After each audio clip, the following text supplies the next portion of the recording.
जी अस्सलाम वालेकुम। अच्छा जी, एनाटॉमी के चैप्टर नंबर 2 हमारा जो था वो लास्ट टाइम कंप्लीट हो चुका था। अब जो भी पॉसिबल क्वेश्चंस या किस किस तरीके से क्वेश्चंस आ सकते हैं, उसका पैटर्न क्या हो सकता है, वो आज हमारा जो टॉपिक ऑफ इंटरेस्ट है वो इसी बारे में कि एटलीस्ट हमें इस चीज़ का आइडिया होना चाहिए कि सब्जेक्टिव में कौन कौन से क्वेश्चंस जो हैं वो आ सकते हैं चैप्टर नंबर 2 से, और उनका क्या पैटर्न हो सकता है। एक तो जो सबसे पहले क्वेश्चन है वो डिफाइन फॉलोइंग। आपसे क्वेश्चन इस तरह भी पूछा जा सकता है कि इन तमाम टर्मिनोलॉजीज को डिफाइन करें। आपको ये एग्जांपल के लिए फ्लेक्शन, एक्सटेंशन, डोर्सीफ्लेक्शन और प्लैंटर फ्लेक्शन, ठीक है जी। ये आपकी एग्जांपल के लिए है। इसमें और टर्मिनोलॉजीज भी हो सकती हैं, ठीक है जी। तो ये एक आपके पास एक सैंपल आ चुका है, इस तरह आपने एक इस तरह इसको मेंटली तौर पे प्रिपेयर करना है। एक दूसरा क्वेश्चन जो आ सकता है इस चैप्टर में से वो इस तरह आ सकता है, discuss combined terminologies use in anatomy. मतलब आप कंबाइंड टर्मिनोलॉजीज को डिफाइन कर, इसमें आपने इंफ्रोमीडियल पढ़ा था, इप्सिलेटरल पढ़ा था, कॉन्ट्रालेटरल पढ़ा था, ठीक है। वो तीन आपने कंबाइंड टर्मिनोलॉजीज को डिफाइन करना है जो आपकी बुक में लिखी।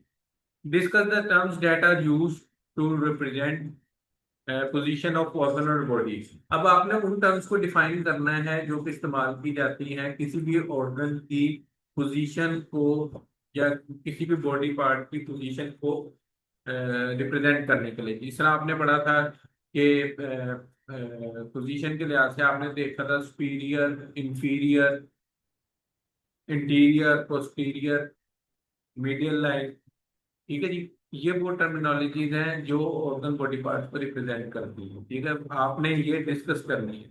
अब वो सारी अगर आपको डिस्कस करने के बारे में आए तो आपने तमाम डेफिनेशन लिखनी है जो कि पोजीशन से रिलेटेड है, ठीक है जी। और अगर आपसे पूछा जाए कोई सी पांच, तो फिर आपने सिर्फ पांच लिखनी है, ठीक है जी।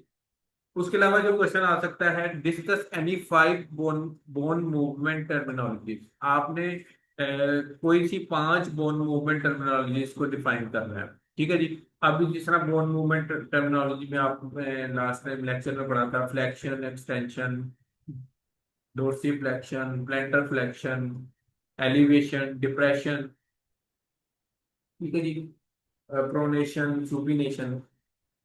कोई सी पांच टर्मिनोलॉजी जो बोन की मूवमेंट को रिप्रेजेंट करती हैं उनको आपने डिस्कस करना है, डिफाइन करना है, उसकी एग्जाम्पल देनी, ठीक है जी। तो ये चैप्टर नंबर 2 के पॉसिबल क्वेश्चन है, इसको आप अपने पास नोट डाउन कर लें, ठीक है जी।